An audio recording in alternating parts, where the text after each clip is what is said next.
Hello friends, तो आज हम देखने वाले भाई मोस्ट इंपॉर्टेंट रिएक्शन आपकी केमिस्ट्री की। ठीक है, ये जो रिएक्शंस है भाई ज़्यादातर हर साल एग्जाम में पूछी जाती है। ठीक है, ये रिएक्शन ज़्यादातर हर साल एग्जाम में पूछी जाती है और इस बार भी इनके पूछे जाने के पूरे पूरे चांसेज है। ठीक है, तो भाई प्लीज़ वीडियो को लास्ट तक देखना, क्योंकि रिएक्शन ज़्यादातर हर साल ये एग्जाम में आती है और रिएक्शन में ही सबको दिक्कत होती है। सारे क्वेश्चन तो कर लेते लेकिन रिएक्शन नहीं कर पाते, तो बहुत ही ज़्यादा आसानी से आपको बताएंगे, तो प्लीज़ वीडियो को लास्ट तक देखना। तो देख सकते हो पहली नियम रिएक्शन है आपकी स्मिट अपक्रिया, जो कि मोस्ट इंपॉर्टेंट है, हर साल आपकी एग्जाम में पूछी जाती है। ठीक है, तो देखो बात करें स्मिट अपक्रिया की, तो देखो पढ़ो, कह रहा है यह प्राइमरी एमीन बनाने की विधि है। प्राइमरी एमीन मतलब कि आपकी एमीन बनाने की विधि, RNH2 ये होता है प्राइमरी एमीन। आर की जगह एल्किल मेथिल एथिल ये सब लगा दो तो ये प्राइमरी एमीन हो जाएगा। ठीक है, तो समझ गए प्राइमरी एमीन क्या होती है। अब कह रहा भैया प्राइमरी एमीन बनाने की विधि है कार्बोक्सिलिक अम्ल की अपक्रिया हाइड्रोजोइक एसिड मतलब N3H से के साथ SN-4 की उपस्थिति में 0 डिग्री सेंटीग्रेड पर करने पर मेथिलेमीन बनता है। देखो थ्योरी में कुछ नहीं होता, थ्योरी में कुछ नहीं होता, मेन रिएक्शन आपको याद रखनी है, थ्योरी खुद लिख लोगे। देखो अभी बताते कैसे।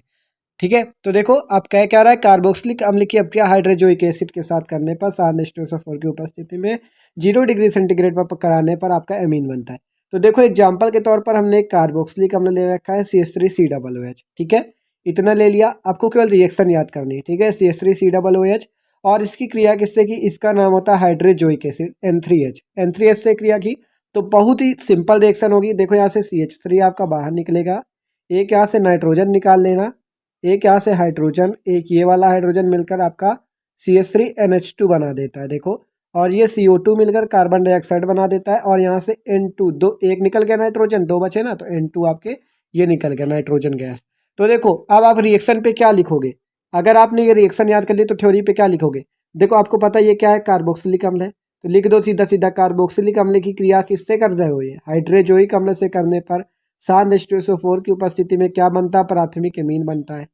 या डायरेक्ट लिख सकते हो कि एसिटिक अम्ल की अपक्रिया हाइड्रोजोइक अम्ल से SN-4 की उपस्थिति में करने पर मेथिलेमीन बनता है। यही अपक्रिया आपकी स्मिट अपक्रिया कहलाती है। ठीक है, तो यह प्राइमरी एमीन बनाने की विधि है। देख सकते हो आसानी से आप थ्योरी भी लिख सकते हो, केवल रिएक्शन देखना होता है, समझना होता है, और आसानी से थ्योरी में कुछ नहीं रखा, लेकिन लिखनी जरूर है, ये नहीं कि लिखना नहीं है। ठीक है, क्योंकि केवल रिएक्शन लिख दोगे नंबर नहीं मिलेंगे पूरे। ठीक है, तो थ्योरी भी लिखनी है। अब अगली रिएक्शन देखो, एल्डोल संघनन। ठीक है, मोस्ट इंपॉर्टेंट है।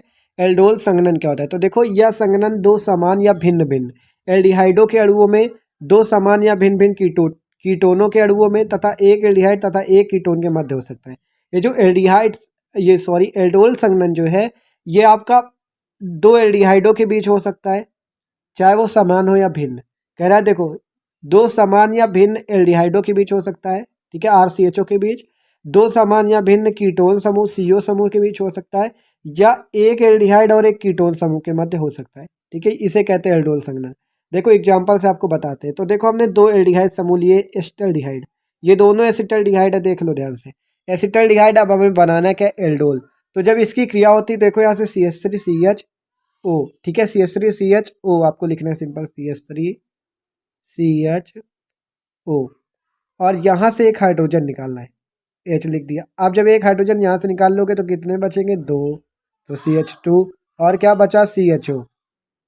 ठीक है, CH3CHO है, CH2CHO, तो इसी का नाम होगा एल्डोल। या अगर आप इसका सिंपल IUPAC नाम लिखना चाहो तो इसका होगा, OH लगा तो हाइड्रोक्सी, और एल्डिहाइड लगा तो ब्यूटेनल, चार कार्बन ना, दो तीन चार, तो इसका नाम होगा हाइड्रोक्सी ब्यूटेनल या हाइड्रोक्सी ब्यूटल्डिहाइड। ठीक है, ये नाम हो सकता है, आप डायरेक्ट एल्डोल लिखो। ठीक है, तो देखो आपको करना क्या है यहाँ पे, आप देखो अगर यहाँ से थ्योरी लिखना चाहो तो लिख सकते हो, आपका एस्टल्डिहाइड के दो अणु ले, मतलब एस्टल्डिहाइड की क्रिया एस्टल्डिहाइड से करने पर एल्डोल बनता है, इतना लिख दो। फिर नीचे लिख देना एस्टल्डिहाइड की क्रिया एस्टल्डिहाइड के एक अणु से करने पर क्या बनता है, एल्डोल बनता है। यही अपक्रिया एल्डोल संघनन कहलाती है। ठीक है, इसी से थ्योरी बना सकते हो, थ्योरी कोई नहीं पढ़ता, मेन आपका रिएक्शन होती है। ठीक है, लेकिन लिख दोगे तो आपको नंबर पूरे मिलने वाले। ठीक है, तो कह रहा है यह संघनन दो समान या भिन्न भिन्न एल्डिहाइडों के बीच होता है। तो देख सकते हो दो समान एल्डिहाइड हमने लिया और एल्डोल संघनन आपकी करा दी, तो देख सकते हो ये रिएक्शन हो गई।